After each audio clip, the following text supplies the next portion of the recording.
bloody man is that? He can report as seemeth by his flight of the revolt, the latest stage. This is the sergeant, who like a good and hardy soldier fought against my captivity. Hail, brave friend. Say to the king the knowledge of the brawl as thou didst leave it. Doubtful it stood, as two spent swimmers that do cling together and choke their art. Merciless MacDonald, worthy to be a rebel, for to that the multiplying villainous of nature do swarm upon him. From the western isles of kerns and ghetto glasses is supplied, and fortune, his damned quarrel smiling, short like a rebel's whore.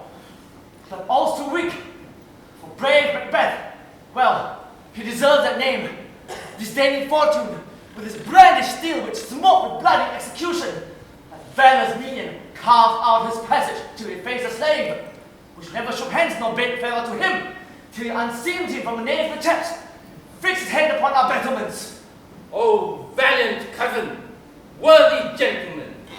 As when the sun dims its reflection, shipwrecking storms and direful thunders break, so from that spring, whence comfort seemed to come, discomfort swells.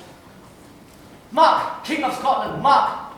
No sooner justice had, with valor armed, compelled these skipping kerns to trust their heels, but the Norwegian lord, surveying vantage, with furbished arms and new supplies of men, began a fresh assault. Dismayed not this our captains, Macbeth and Banquo? Yes, as sparrows, eagles, or the hare and lion. If I say sooth, I must report there was as cannons overcharged with double cracks. So they doubly redoubled strokes upon the foe, except they meant to bathe in reeking wounds or memorize another Golgotha. I cannot tell, but I am faint. My gashes cry for help. So well thy words become thee as thy wounds. They smack of honor, both. Go, get insurgents.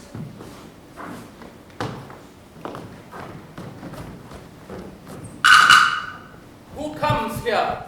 The worthy Thane of Ross. What the haste looks to his eyes, so should he look. There seems to speak things strange. Charles, save the king. Whence camest thou, worthy Thane? From Fife, great king, where Norwegian banners flout the sky and fan our people cold. Norway himself, with terrible numbers, assisted by Dutch most disloyal traitor, the Thane of Cawdor, gathered in small confidence, till that Ballora's bridegroom, leapt in proof, confronted him with self-comparisons, points against points rebellious, arm against arm, curbing his love spirit, and conclude, the victory fell on us. Great happiness. That's now Swino, the Norway's king, craves composition, nor will be gaining battle of his men till he disperses and send Combsinge $10,000 in our general use. No more that Thane of Cawdor shall deceive our bosom interest. Go pronounce his present death, and with his former title greet Macbeth. I'll say it done. What he has lost, noble Macbeth hath won.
Thou art kind, and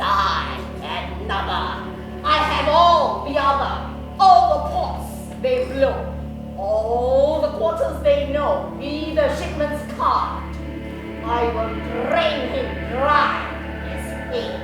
Sleep shall neither night nor day hang upon his penthouse lid. He shall live, a man forbid. Weary senates, 9 times 9 shall he dwindle, peak, and pine. Though his buck cannot be lost, yet it shall be tempest tossed. Look what I have. Show me! Show me!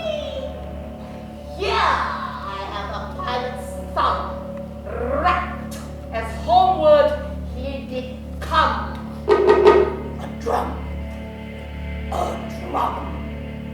Macbeth doth come. The dear sisters, hand in hand. Hostess of the sea and land. Thus to go about, thrice to thine and thrice to mine, thrice again to make us mine. These the charms were not. So foul and fair a day I have not seen. How far goes to force? What are these? So withered and so wild in their attire, that look not like the inhabitants of the earth, but our own. Live you? Or are you aught that man may question? You seem to understand me. By each at once her chappy finger laying across her skinny lips. You should be women, and yet your beards forbid me to interpret that you are so. Speak if you can. What are you? Hail, all hail, Macbeth. Hail to thee, fame of glass. All hail, Macbeth. Hail to thee, fame of Cornwall. All hail, Macbeth. Thou shalt be king hereafter.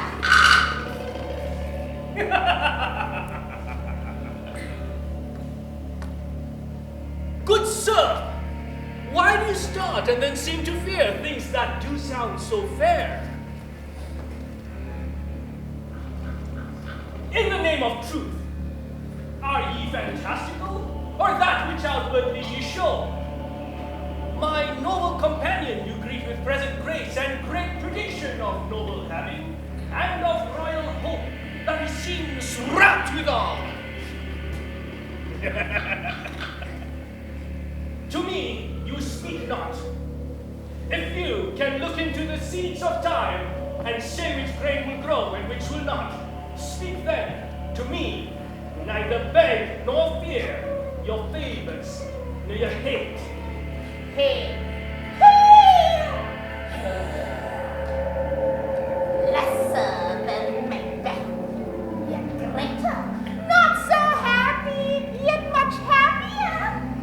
Thou shalt get things though thou be not. So all hail, Macbeth and Banquo. Banquo and Macbeth, all hail. Stay, you imperfect speakers, and tell me more. By Sinel's death I know I'm Thane of Glamis, but how of Cawdor? The Thane of Cawdor lives, a prosperous gentleman, and to be king stands not within the prospect of belief, no more than to be Cawdor. Say from whence you will distrain intelligence, and why upon this blast that he will stop away with such prophetic greeting. Speak, I charge you!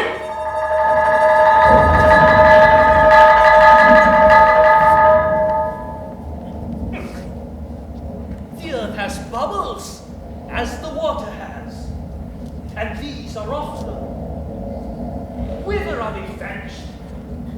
Into the air, and what's incorporeal melted as breath into wind. Would they had stayed? Were such things here that we do speak about?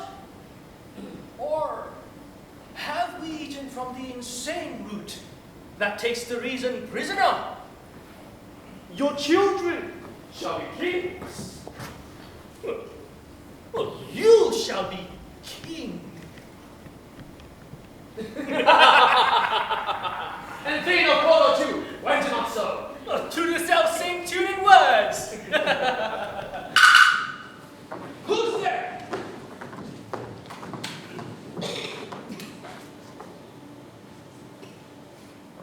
The king hath having received, Macbeth, the news of thy success. When he reads thy personal venture in the rebels' fight, his wonders and his praises to contend, which should be thine or his.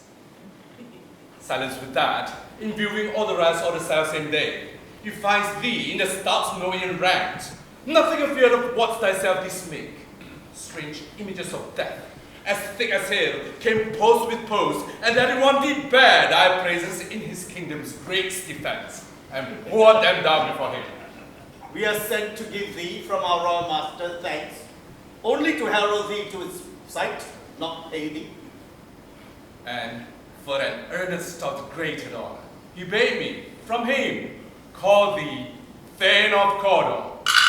In which addition, hail, most worthy Thane, for it is thine. What? Can the devil speak true? The Thane of Cawdor lives. Why do you dress me in borrowed robes? Was the Thane lives yet, but under heavy judgment bears that life which he deserves to lose. Whether he was combined with those of Norway, or did line the rebel with hidden help and vantage, or with both labored in his country's wreck, I know not.